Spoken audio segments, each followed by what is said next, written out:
All right, George Christie here. Yeah. Guest host on Vlad TV. Yeah. Vlad, the worm has turned. That's right. And I got some questions here for you. And I appreciate you giving me the opportunity to put you in the hot seat. Of course. Do people come here for redemption or exposure? What do you think their thoughts are? Great question. I think a little of both. It depends on who I'm interviewing at the time. I think a lot of people, because a lot of times when people get out of prison, right, they hit me first. Like I usually get first dibs on some of the big criminal figures that come out of jail after doing, 25, 30 years and so forth. So I think that they want to tell their story and they've seen my other interviews and they see how I conduct them. Right. And it really gives just a good overview of who they are without a lot of judgment. Right. So, and how does that make you feel as an interviewer? It makes me feel good because a lot of these guys, like for example, like Birdman's brother, Terrence Gangster Williams, we did his first interview. Now he's got a whole career. He's got a popular YouTube channel because he was actually, when he got out, he was on probation and had to keep a regular job. And he was working at a Tyson chicken where he was hosing down chicken blood and, right. Yeah. Not a very nice job. And not very romantic. Exactly. Right. From I can get a lot of girls. Life. Yeah, exactly. You're covered in blood all day and, doing a lot of manual labor.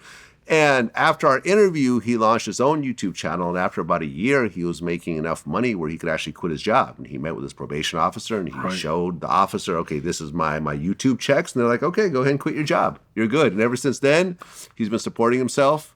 And that makes me feel good where these guys come out and they don't just do one interview with me. It turns into a career for them. Do they seem grateful? Oh, yeah. Oh, absolutely. 100%. Yeah, I believe that.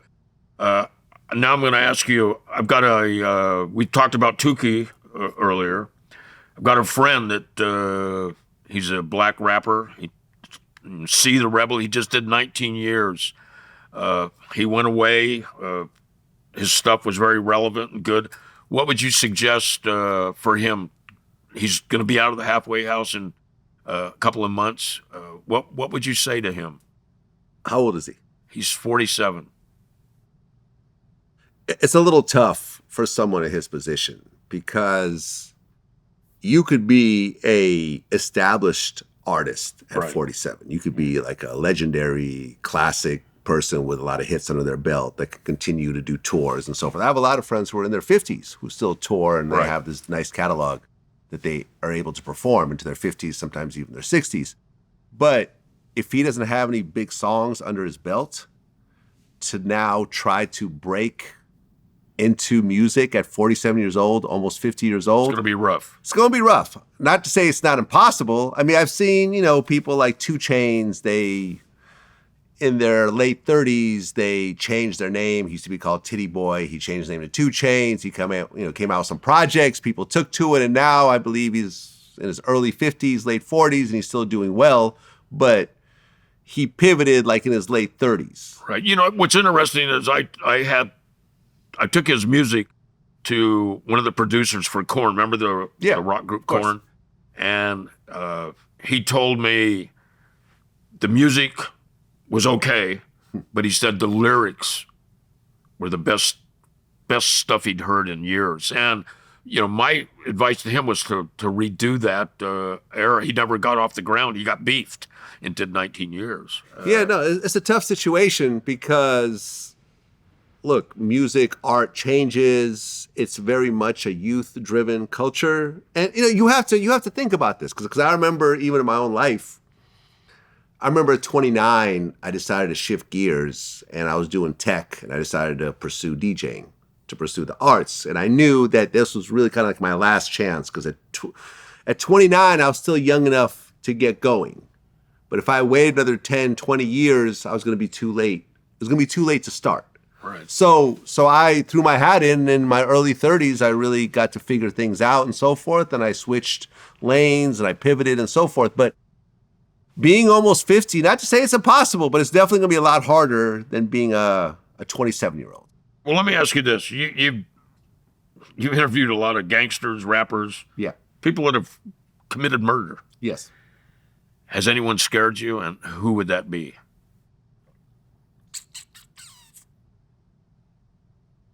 Nah, Well, okay. So one guy, 03 Greedo, he was on his way to prison to do like 20 years. He's out now. He got out early. But this was like the last interview he did before he turned himself in.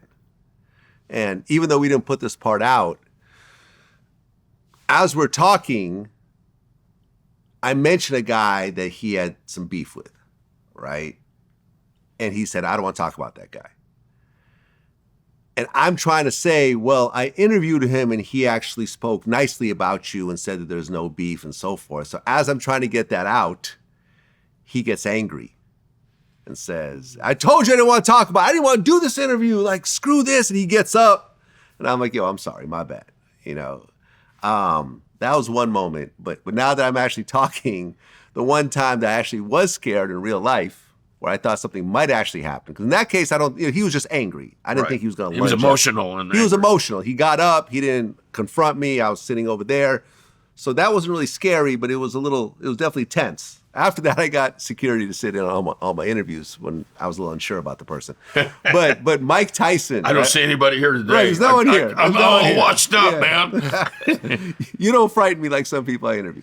But Mike Tyson, I remember when I did the interview with him, and we were actually doing it in a boxing gym at his personal gym, right? At his studio, there's a boxing gym. So we're doing the studio. So I'm in the ring with Mike Tyson, an actual boxing ring. And as I'm talking to him,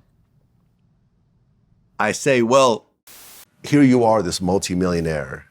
And, it seems like you've always been attracted to the guys that are still in the streets to a certain degree. Do you think that's a fair statement? You think I'm attracted to them? Well, not attracted to them, but I mean, you like having them around. You're friends with them and you maintain them. You think I like having them around? I'm just asking. You think I'm friends? What do you think? You think I like having them around? Oh, man. And I said, wow, Mike just thought that I called him gay. All right. And he's like way closer than me and you are right now. He's literally like our knees are almost touching, right? And I'm like, and look, you and I are old enough to remember this is the scariest man on the planet for a long time. Oh, yeah. There was no one scarier than Mike Tyson. I think he's still pretty scary. He's still scary, right? He's still scary, but you're thinking about all the people he knocked out that you watched. And I'm now having to talk my way out of this situation. Do you think he was fucking with you, or was he serious? No, I think he was serious at that moment. Because I think he fucks with people a lot. He does fuck with people, and maybe he was doing it just to do it, right? Because I remember because he can do it. Because he can do it, right? I remember I interviewed Holyfield. I told him about that story. He goes, "Yeah." I don't know why Mike does that. He does that to people, like, and Holyfield's the exact opposite. Holyfield's like the nicest guy ever, right?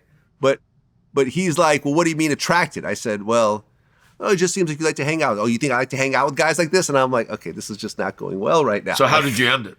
Well, I just kept talking, and eventually I think he got it. He goes, well, yeah, we grew up with these guys, and they would help us out when we were young and give us money. So when you get older, these guys were your friends. And I'm like, okay, whew, all right, I'm out of this situation. This was a little scary. And the video came out, right? And people got a kick out of it. They got a kick out of it. They got a kick out of it. Did people think he was serious, or was he joking? I think people thought he was serious. I think he was serious. He may have been serious. I think he was. I think if I would have been like, if I would have messed with him, like, oh yeah, are you gay, Mike? Tell me, like, do you like men? Like, I think if I would have just started pushing him, because not too long after that, there was that incident on a flight where like some guy behind him kept messing with him. Mike just turned around and just started punching him. Yeah, it's like you don't really want to push Mike. Right. He's still Mike Tyson. Of course he is, and he always will be. He always will be. So you don't want to keep pushing him. I was trying to ease up off of it. I was trying to backpedal.